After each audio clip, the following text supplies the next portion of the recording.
Bem-vindo ao podcast Casa Viva, Mensagens para a Vida. Você ouvirá agora uma mensagem do nosso pastor Daniel Ventura. Deus o abençoe e fale ao seu coração. No livro do Gênesis, lá no capítulo de número 6, não tem como errar Gênesis, né? É o primeiro livro da Bíblia. Nós iniciamos no primeiro domingo de janeiro um movimento de reflexão da palavra de Deus, submisso ao nosso tema anual, enraizados e edificados em Cristo. E estamos, desde então, todo primeiro domingo, pela manhã e pela noite, refletindo sobre esses fundamentos da nossa fé. E o texto que quero usar nessa noite está aí no capítulo 6 de Gênesis. Você conhece muito bem esse texto, especialmente por conta do que está contido nele, que é a narrativa a respeito do dilúvio. Eu leio o verso, a partir do verso 1 na NVI, o texto será projetado para que você também possa acompanhar a leitura da palavra de Deus. Diz-nos assim as Sagradas Escrituras: quando os seres humanos começaram a multiplicar-se sobre a face da terra e lhes nasceram filhas, os filhos de Deus viram que as filhas dos seres humanos eram bonitas, e dentre elas tomaram por mulheres as que eles desejaram. Verso de número 5. O Senhor viu quão grande era a maldade do ser humano na terra, e que toda a inclinação dos pensamentos do seu coração era para o mal o tempo todo. Então o Senhor se arrependeu de ter feito o ser humano sobre a terra, e isso lhe cortou o coração. E conta-nos o verso de número 8 do capítulo 6 do livro do Gênesis, que Noé, porém, encontrou favor aos olhos do Senhor. Ao ler esse texto, e eu acredito, como disse no início, praticamente a totalidade desse auditório já passou por esse capítulo, é natural que algumas perguntas brotem nos nossos corações. Quem são esses filhos de Deus? Quem são esses filhos e filhas dos homens, que inclusive em outras traduções são denominados nefilins? Quando tratamos sobre o dilúvio, aí começam as perguntas. O dilúvio foi local? O dilúvio foi universal? E o que quer dizer esse negócio de que Deus se arrependeu? São perguntas legítimas e naturalmente surgem quando nós estamos diante deste capítulo e deste recorte do capítulo 6 de Gênesis. Mas não são sobre essas perguntas que eu vou tratar nessa noite. E obviamente quis provocar você, fica aí já, quem sabe, uma tarefa para você buscar respostas a essas perguntas. Mas eu queria falar sobre uma coisa que o texto deixa absolutamente clara. E já é o suficiente para transformar a nossa vida e transformar a nossa semana. Para que a gente entenda o que está descrito aqui no capítulo 6 do livro do Gênesis, nós precisamos inevitavelmente retornar ao capítulo 1 e 2 do livro de Gênesis. E você também sabe que o capítulo 1 e 2 narra a criação do mundo ordenado. Deus dá ordens e o mundo é criado. Do primeiro ao sexto dia.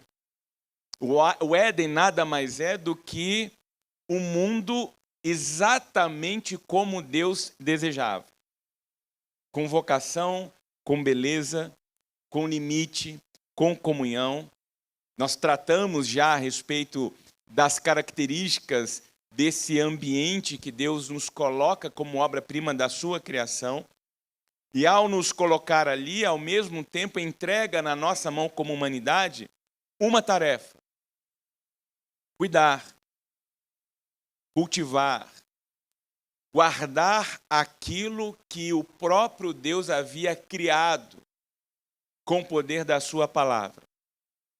E nós sabemos também, está lá nos capítulos primeiros do livro do Gênesis, que logo após criar a humanidade e dar à humanidade a responsabilidade de guardar a criação, Deus chama a humanidade para uma conversa. E essa conversa é dar um limite, apontando que no meio do jardim havia uma árvore. Havia algo que estaria diante dos seus olhos, mas não poderia ser tocado. A árvore do conhecimento do bem e do mal. E por que não poderia ser tocado? Porque no momento em que tocassem, homem e mulher iriam adquirir uma consciência moral.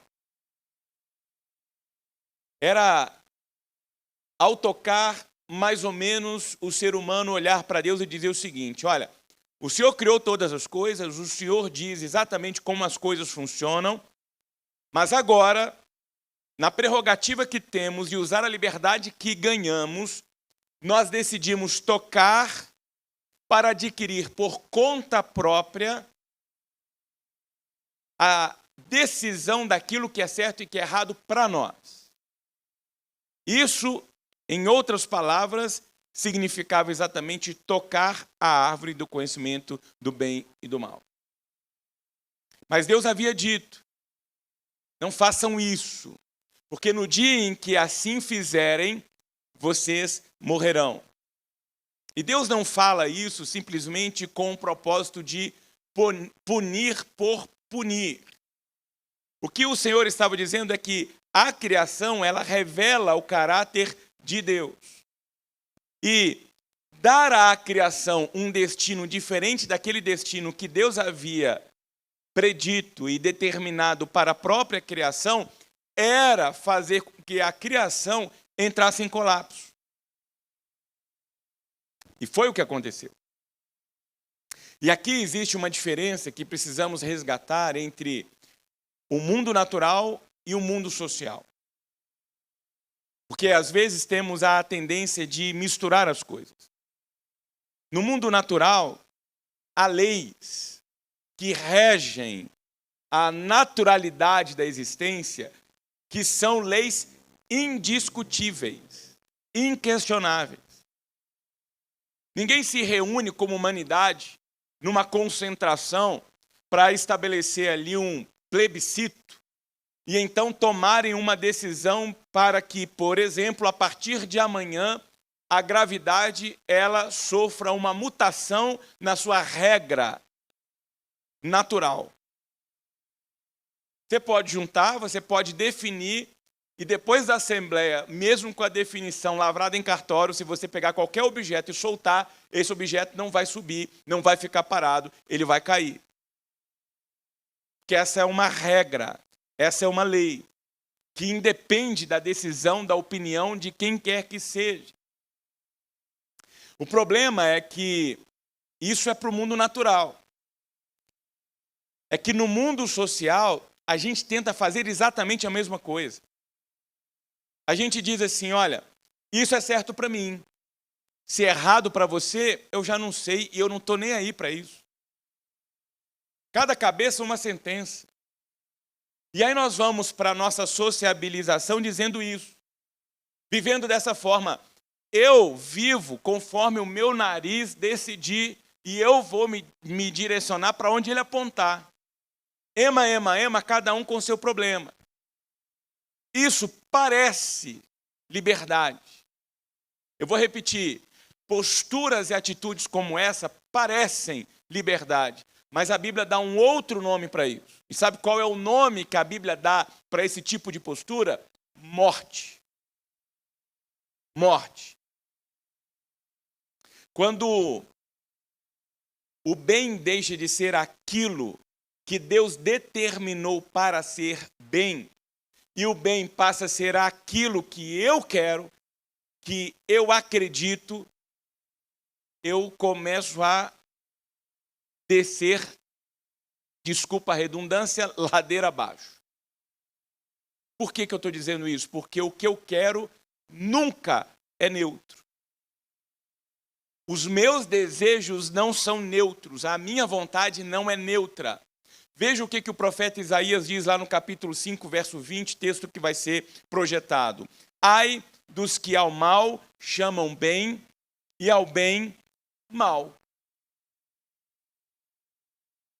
C.S. Lewis, em uma das suas obras, A Abolição do Homem, ele observou algo que nos ajuda a compreender exatamente o que Isaías está dizendo aqui.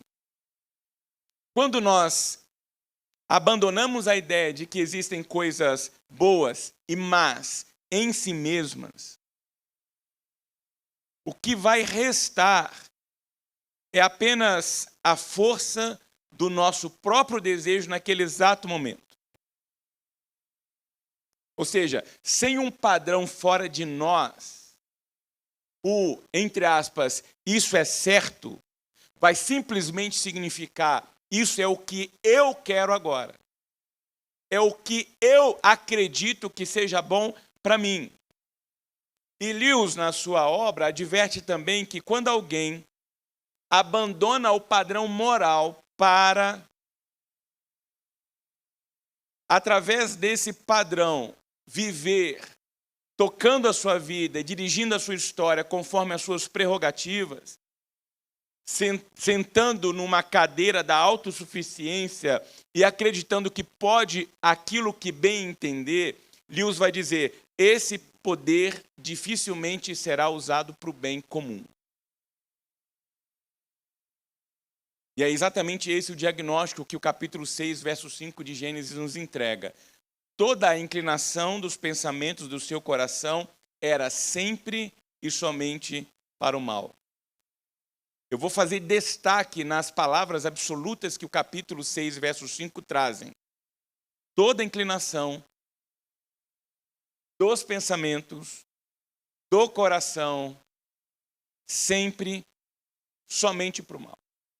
Isso é que nos habita, essa é a nossa natureza.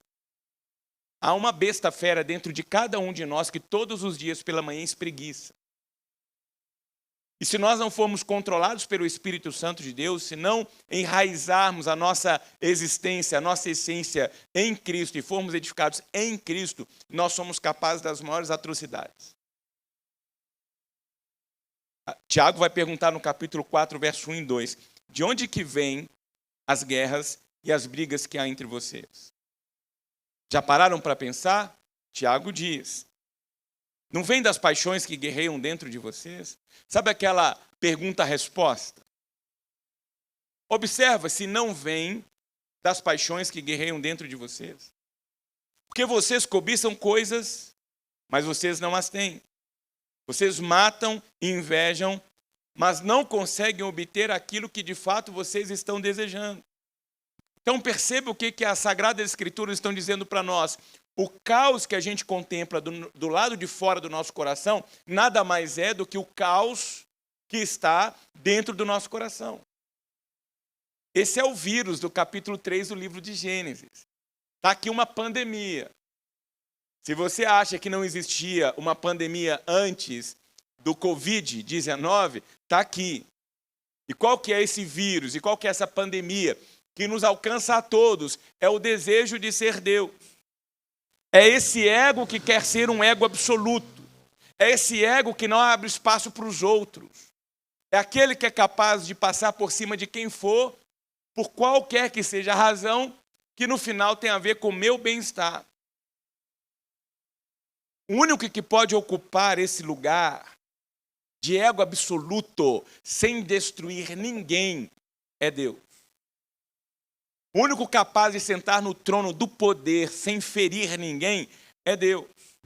Porque quando eu tento ocupar o trono, eu vou me tornando tirano. Ainda que de forma discreta, ainda que de forma bem intencionada na minha mente e no meu coração. Isso está em nós. Tiago é direto sobre a saída no capítulo 4, a partir do verso 7. Só tem uma forma de você se livrar dessa pandemia e desse vírus. Portanto, submetam-se a Deus. Aproximem-se de Deus e Ele se aproximará de vocês. Humilhem-se diante do Senhor e Ele os exaltará. Isso aqui é Gênesis traduzido. É a palavra de Deus dizendo para nós, não fiquem desejosos de ser ego absoluto. Não chamem para si a prerrogativa de dizer, eu sei o que é certo, Eu sei o que é errado, porque no momento em que vocês tentarem tomar a rédea da existência, definindo o que é certo e o que é errado para vocês, de acordo com os desejos do coração de vocês, vocês vão morrer. É caminho de morte. Reconheçam que há uma autoridade acima da nossa própria consciência. Há uma autoridade acima dos nossos próprios desejos. Porque a consciência e o desejo entregue a si mesmo tende a chamar de certo aquilo que me convém. Aquilo que me convém. É por isso que toda oração pronunciada por você na sua jornada espiritual, toda oração pronunciada por mim na minha jornada espiritual precisa essencialmente dizer lá nas entrelinhas: santificado seja o teu nome, venha sobre mim o teu reino, seja feita a vontade do Senhor, como ela é feita aí nos céus, com seus anjos e com o seu corpo celeste, seja feita sobre a minha vida e sobre a minha história. É isso que nós devemos desejar. Esse deve ser o propósito do nosso coração.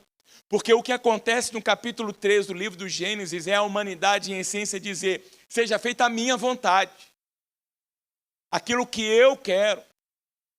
Só que aí entra o novo Adão na história, Jesus Cristo, que em outro jardim, no Getsêmani, com a oportunidade de dizer: seja feita a minha vontade, de joelhos, em pranto, olhou para o Pai e disse para o Pai: passa de mim esse cálice, seja feita, no entanto, a tua vontade, o teu querer. E o que Jesus Cristo faz ali é o caminho de volta à comunhão com o Pai. O que Jesus Cristo faz é abrir um novo e vivo caminho para que você e eu tenhamos a oportunidade, a partir da nossa liberdade, de voltar para o colo do Papai do Céu. Por isso que seguir a Jesus, e a gente falou um pouco sobre isso nesta manhã, se você não teve a oportunidade de estar aqui, de acompanhar a mensagem, ela estará em breve disponível para você ouvi-la. Nós aprendemos que seguir a Jesus Cristo não é simplesmente saber doutrina,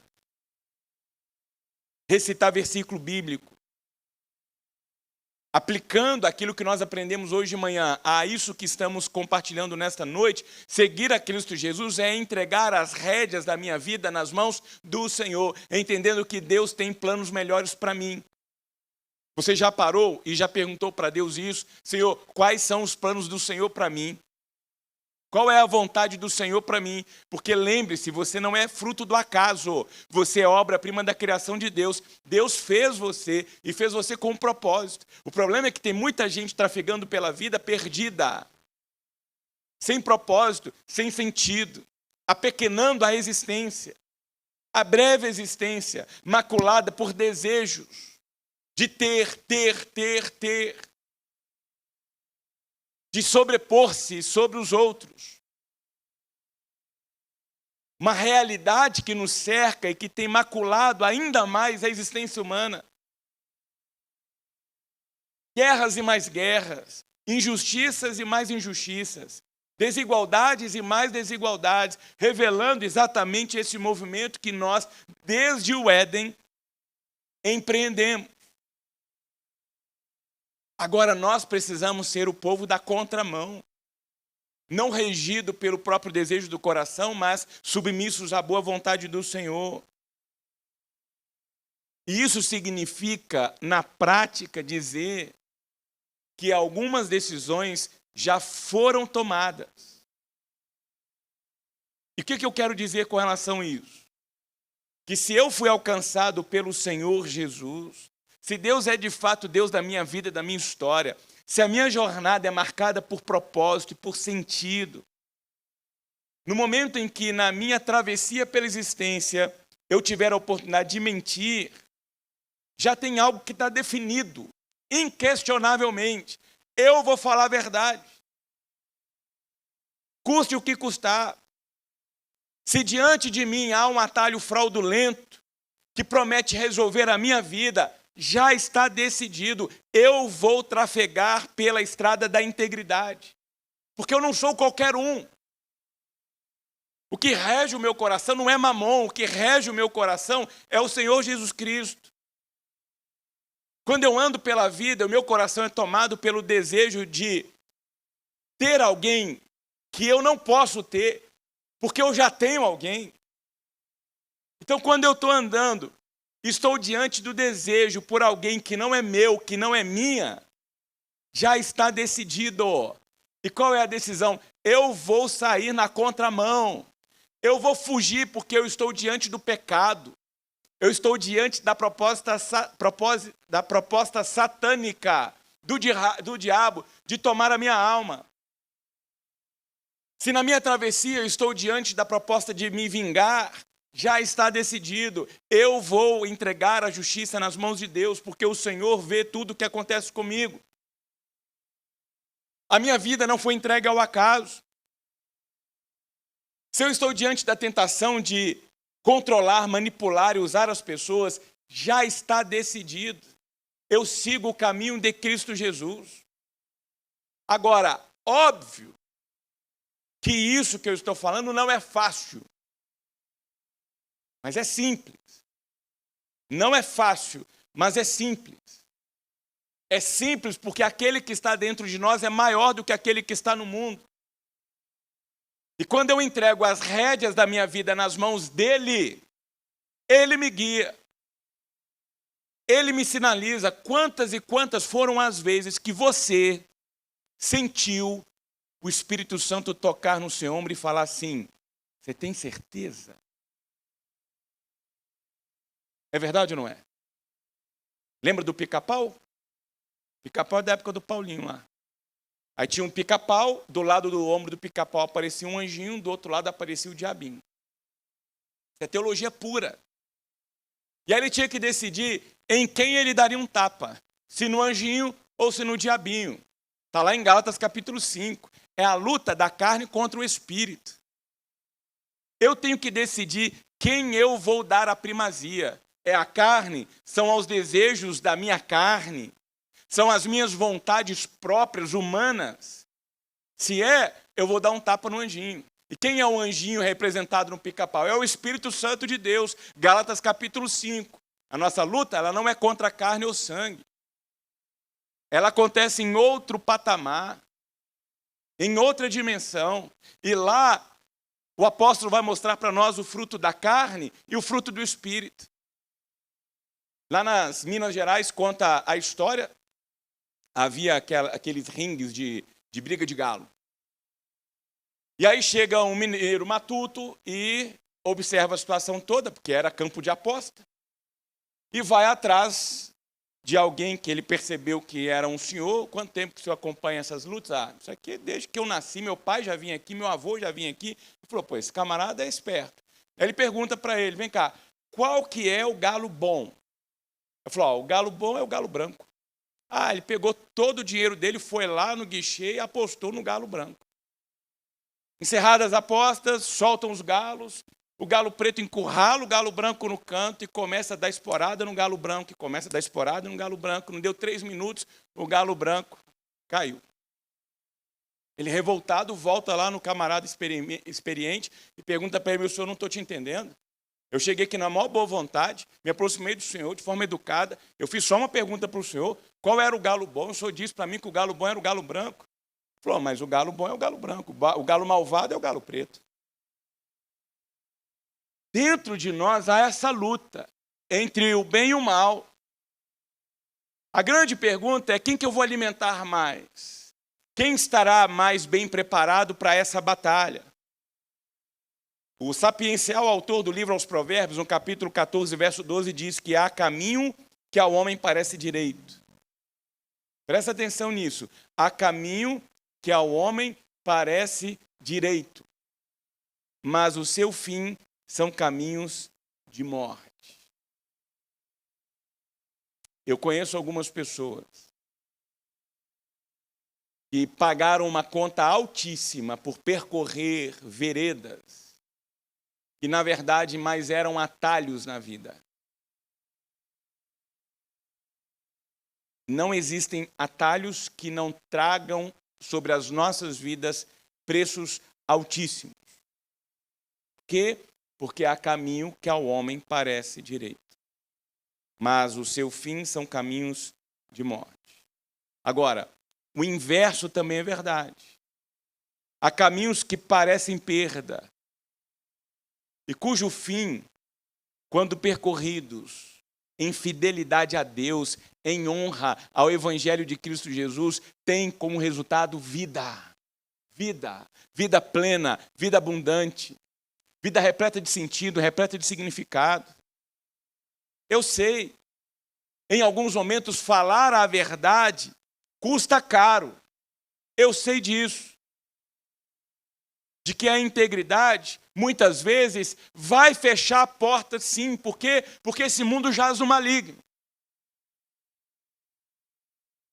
Eu sei que obedecer a Cristo nos dias de hoje vai trazer, sim, prejuízo sobre as nossas vidas. Mas nós não estamos com os nossos olhares, a nossa perspectiva pautada e limitada apenas ao aqui e agora. Nós sabemos que este aqui e agora não é plano de Deus para nós, que o que Deus tem preparado para nós está para além daqui. É infinitamente maior do que a nossa capacidade de imaginar. É para lá que nós estamos indo. E é exatamente aqui, na compreensão dessa circunstância e dessa situação, que o texto de Gênesis 6 encontra o seu maior e mais alto ponto e clímax. No verso 8 diz que Noé, porém, encontrou favor aos olhos do Senhor.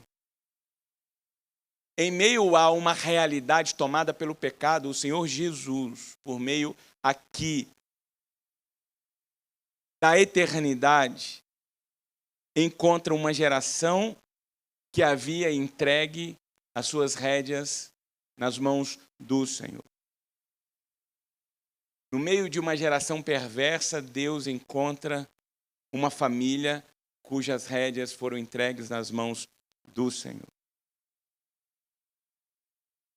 E a pergunta de hoje, então, não é apenas, e a gente falou um pouco sobre isso hoje pela manhã, né? Vem cá, você tem religião? De qual agrupamento religioso você faz parte? Você é crente de que categoria? A pergunta é: quem segura as rédeas da sua vida? É Cristo? Ou é o seu ego? É a palavra de Deus? Ou ainda quem tem tomado as rédeas da sua existência são as conveniências do seu dia a dia? É o reino de Deus? Ou ainda continua sendo o seu mini, pequeno reinado particular? Que a nossa oração seja: Pai nosso que está nos céus, santificado seja o vosso nome. Venha sobre cada um de nós o teu reino. E seja feita a tua vontade sobre a minha vida, sobre o meu casamento, sobre a minha casa, sobre a minha família, sobre o meu lar, sobre a minha existência, assim como essa vontade maravilhosa do Senhor, ela é realizada aí nos céus. E que nessa caminhada o Espírito Santo de Deus tenha liberdade de quebrar o nosso orgulho, curar essa vontade adoecida nossa, de buscar apenas aquilo que nos satisfaz. E de alguma forma nos conduza de volta ao caminho das veredas da justiça por amor ao nome do Senhor. Para que valha a pena cada dia vivido sobre essa terra. Dias cada vez mais marcados pela temporariedade. Nós estamos distantes a cada dia do nosso berço, do nosso marco zero, da nossa Gênese, e cada dia mais próximos do nosso ponto final. A pergunta é: o que a gente está fazendo nesse pequeno hiato temporal? O que está ocupando a nossa mente? O que está ocupando o nosso coração? O que está consumindo a nossa energia, as nossas forças? Será que eu tenho vivido de fato com alegria e com contentamento, com satisfação a vida que Deus está me entregando? Ou será que eu já fui tomado pelo mamon e continuo correndo atrás do dinheiro, correndo atrás das coisas, correndo atrás de ocupar posições que recebam simplesmente aplausos dos homens, like dos homens, view dos homens?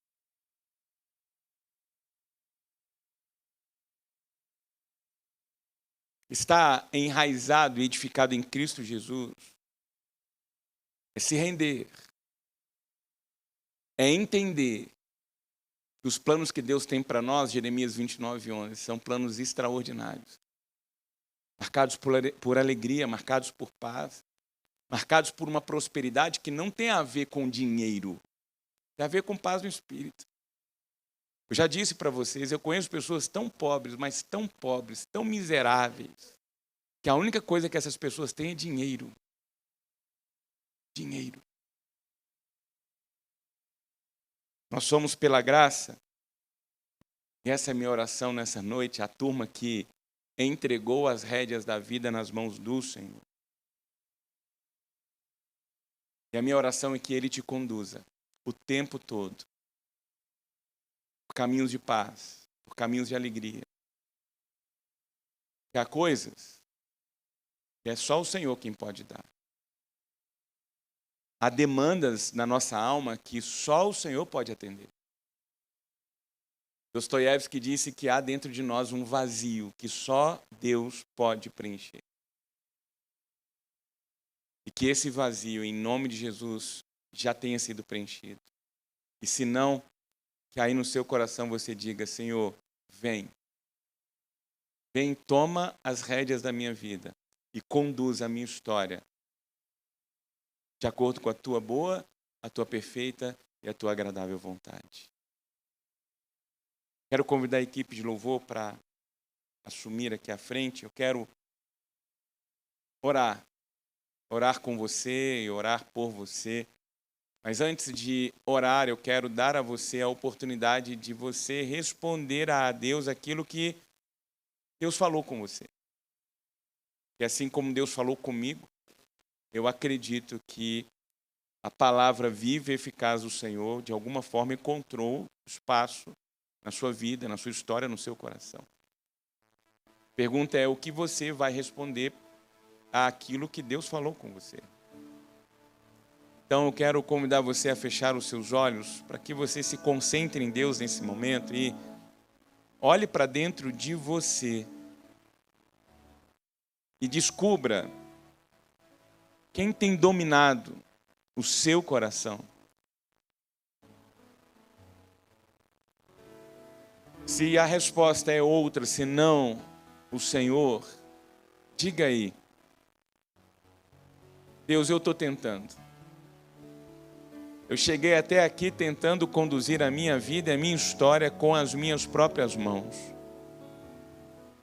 E como tem sido cansativo, doloroso.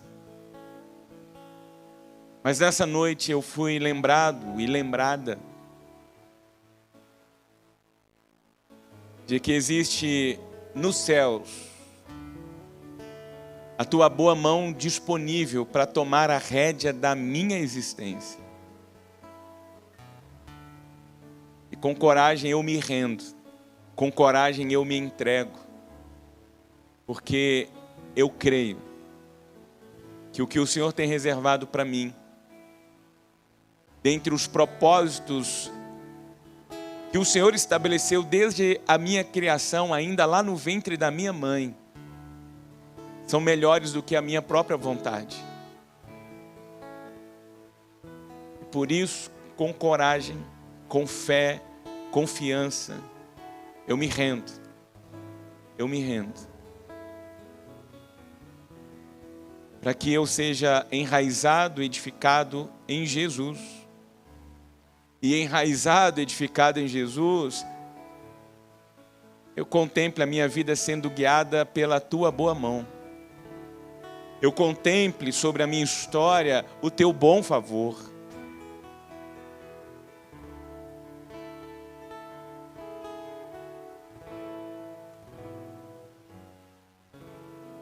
Receba, Deus, a oração, a disposição a confissão, a rendição dos teus filhos e filhas que, diante da tua palavra, abrem seus corações e falam com coragem com o Senhor. Visita-os com o teu Espírito Santo. E a partir da confiança, da entrega, tome a rédea das nossas vidas. E guia-nos por caminhos bons, por veredas de justiça. Leva-nos, ó Deus, à tua presença o tempo todo. Leva-nos à tua presença. Porque nós sabemos que na tua presença a tua vontade é feita, cumprida. E o que desejamos é experimentar dessa vontade sobre as nossas histórias. Que isso aconteça sobre as nossas vidas, que isso transborde sobre as nossas casas e que isso alcance vidas e ambientes marcados pela nossa presença. Para que faça sentido a nossa vida